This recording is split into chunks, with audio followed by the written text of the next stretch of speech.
people, and welcome to the show. It is Tuesday night, and I apologize if you missed the show yesterday, but we had a special live Q&A regarding how to win Florida. I had written a plan called Fight for Florida's Future, and we had a nice, great interaction to talk about that plan. Now, granted, the plan that I wrote, it's pretty dense. It's about 70 pages. It's analytical about what's going wrong, and it's also problem solving in terms of how to get it right. And the plan is designed for Florida, but I honestly believe that it is a roadmap to compete everywhere. So I'm looking forward to continuing to roll that out and get the muckety mucks to pay attention to it. The good news is that so far everybody loves the plan. The bad news is that that doesn't necessarily translate into action. There's a sense of lack of urgency, and it certainly frustrates me because I know just how much work needs to be done to make sure that we flip Florida blue, and so there's not a moment to waste. But so far so good. I'm very excited about it. If you want to learn more about this project, please go to fight4Florida.com. That is our website. You can find out more about how you can participate, how you can assist, and what the plan is. Now, granted, the website does not have all the granular details of the written plan, but it kind of gives you an overview of the change in thinking about how to compete in elections. So, with that said, I'd like to turn to our topics for today. Topic number 1, the PRO Act passed in the House today. And the PRO Act is an act, one of the first pieces of legislation that is pro-union and protecting union rights and expanding union organizing rights in our country. It's the first time that something like that has passed in a very, very long time. And of course, there were, I think, 3 or 4 Republicans who actually joined the Democrats in passing that. I'm thinking they're probably Midwestern or Iron Belt Republicans. But in any event, that passed the House. That's the good news. The bad news is that it's, going to run up against the Mitch McConnell filibuster in the Senate, too. So it's not going anywhere unless we sort that out, which is our topic number 2, to talk a little bit about where we are now that we've got this COVID bill and, the American Recovery Plan passed, and it's, going to get implemented through a vote in the House tonight. Now we got to focus on voting rights and some of the other really, really important pieces of legislation that will languish if we do not deal with this procedural obstruction called the filibuster. And so we're going to talk a little bit about that. Of course, it's International Tuesday, so I've got some international headlines to share with you and some thoughts about that, and why they're important to you, and why you should keep an eye on them. First, of course, let's start with our top topic, which is about the PRO Act and about unions generally. I want to tell you a little bit about why I feel like I have some expertise here, and that is because I have been a labor and employment attorney. At least that was my practice for almost 25 years. So if there's something that I know, it is the ins and outs of traditional labor law. We call it traditional labor law because it was actually labor law predated civil rights employment law, and right, like, so the labor statutes were written in the 30s, 40s, and some of them even go back to the 20s, whereas our civil rights statutes didn't emerge until the 60s. So we call it traditional labor. And labor law is really the law that governs how unions interact with management and the rights of individuals in unions, the rights in unions versus management, and so on. And because you got the civil rights law that came after unionization, there is a layer of civil rights that kind of interplays with the union rights. And that's a very esoteric part of the law. Let me tell you that is not the most clear-cut thing in the world. Because as you can imagine, there are some unions out there that they themselves might be extremely racist, which, by the way, we'll get to someday. But for today, I want to talk a little bit about why there's been such an historic pushback from the Republican Party, such an anti-union bent in the Republican Party. Now, first of all, obviously, it had to do with the rights of working men and women to earn living wages.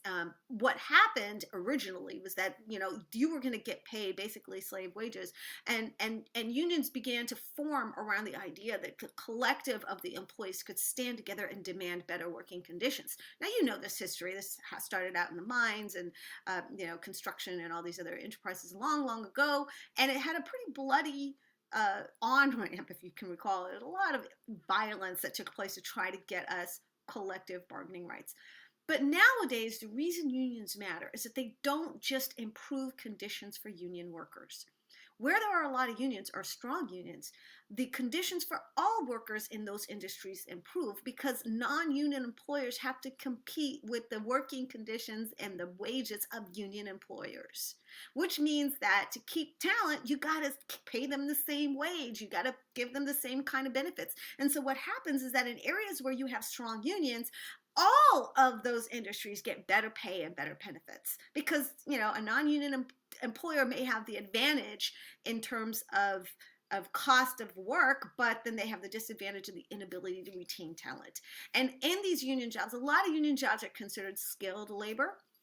But in these union jobs, usually you're talking about people who take a while to develop a set of skills and expertise, be it electricians or plumbers or nurses or teachers or whatever, right? Like that is a skill set that takes time to develop. And there is a cost to an employer to train a new employee or to bring one on with a set of expertise. And so they don't want rapid turnover of employees. That's not good for the enterprise.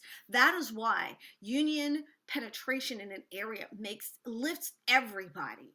And that is also why the suppression of unions in an area is something that depresses wages, it depresses benefits, and it's something that has been a staple of right-wing politics for many, many years. The idea that they want to suppress not just one union or one industry, but unionization, period. Now, one of the ways that they really succeeded in doing this was to start severing the relationship between the employees and their union by injecting culture wars into that relationship. Now, unions have always been strongly leaning Democratic because it's the Democratic Party that embraced working people, number one, and they had an entree with the Democratic Party to help shape policy to be pro-union. So unions have been very, very big financial contributors to Democratic campaigns, Democratic institutions, and so forth. And so unions are such a big player in Democratic politics that Republicans started to see unions as a threat to their power, not just in terms of their employer supporters and donors, but the party itself and its candidates. And so what they decided was they were going to start to divide the union and its representation of its employees in collective bargaining from the union's role in political activity. That is where you got the concept of right to work. Now, I want to be clear. Right to work has nothing to do with your right to work. Right to work legislation was designed to prohibit unions from mandating that all of their members subsidize the union's political activities. So it used to be that if you were a member of the union, your dues covered political activity just like it covered collective bargaining activity. And you got the benefit of all of that activity. And then they said, well, union members should be able to opt out of the political activity because what if they disagree with the political activity? And you can imagine that abortion was one of those issues that they used to divide union members from their union leadership. So that was step number one. I don't want my money going to support pro-abortion candidates. That was step number one. Then they took it a little further. Then it said, I shouldn't have to be a member of the union at all to be working for this employer. That's where right to work came from. But the theory here is you get the benefit of the collective bargaining agreement. You get the benefit of the wages. You get the benefit of representation. If you get fired, you get the benefit, all these union benefits, but you don't actually have to subsidize those benefits with your union dues. You can imagine how many people in a union environment would rather keep their money and not pay the union and get all the benefits because that's how you can be a free rider. Doesn't everybody want to be a free rider? Well, not everybody, but you can imagine that this right to work legislation had a very serious impact on the financial resources of a union. And of course, those financial resources directly correlate to the power of the union. Its power is derived from the kind of influence it can have in politics, the kind of influence it has in the community, the ability to attract members, and so on. And so obviously the Republicans came at this in a systematic, thoughtful, and very intentional way. And sadly, the Democrats' response to that was not nearly so thoughtful, systematic, or intentional, right? We kind of just figured the unions would figure it out.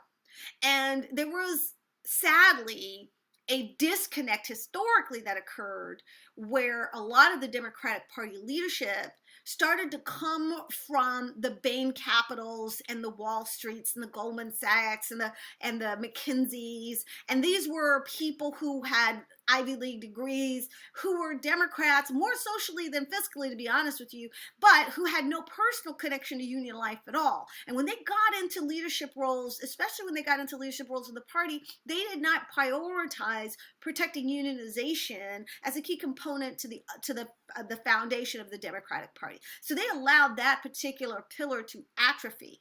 And as it atrophied, so atrophied working wages and stability, job protections and working conditions. And it became a lot easier for employers that were non-union to offshore and contract out work, right? Because if you have a union, you can't just send that union's work to China or Japan. It doesn't work that way. Our law says, no, you have to parlay with the union before you do that. They didn't want to do that. So weakening unions facilitated offshoring of jobs.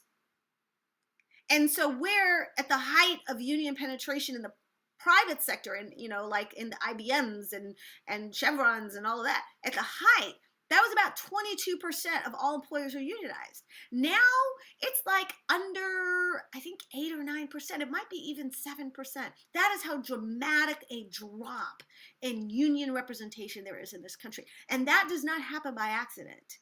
That was by design and intention.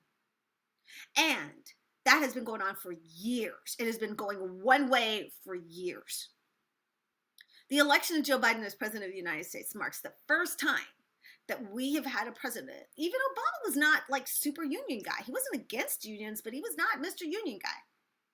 Joe Biden has made sort of planted a pole in the ground and said, I'm going to be the president that is pro-union. And that has spurred a resurgence in prioritizing unionization and the rights of people to collectively bargain for their terms and conditions of employment. And so this PRO Act that passed today in the House, it's the first sign of life that legislators are paying attention to the needs of the unions and are paying attention to reinstituting and shoring up bargaining rights. And it's a welcome sign of movement in the opposite direction. And to get even a handful, even 2 or 3 Republicans to join us in that is a good sign, because people are beginning to realize that at some point the culture wars are just going to peter out. You're going to max out on how much you can make people angry about Dr. Seuss or Mr. Potato Head.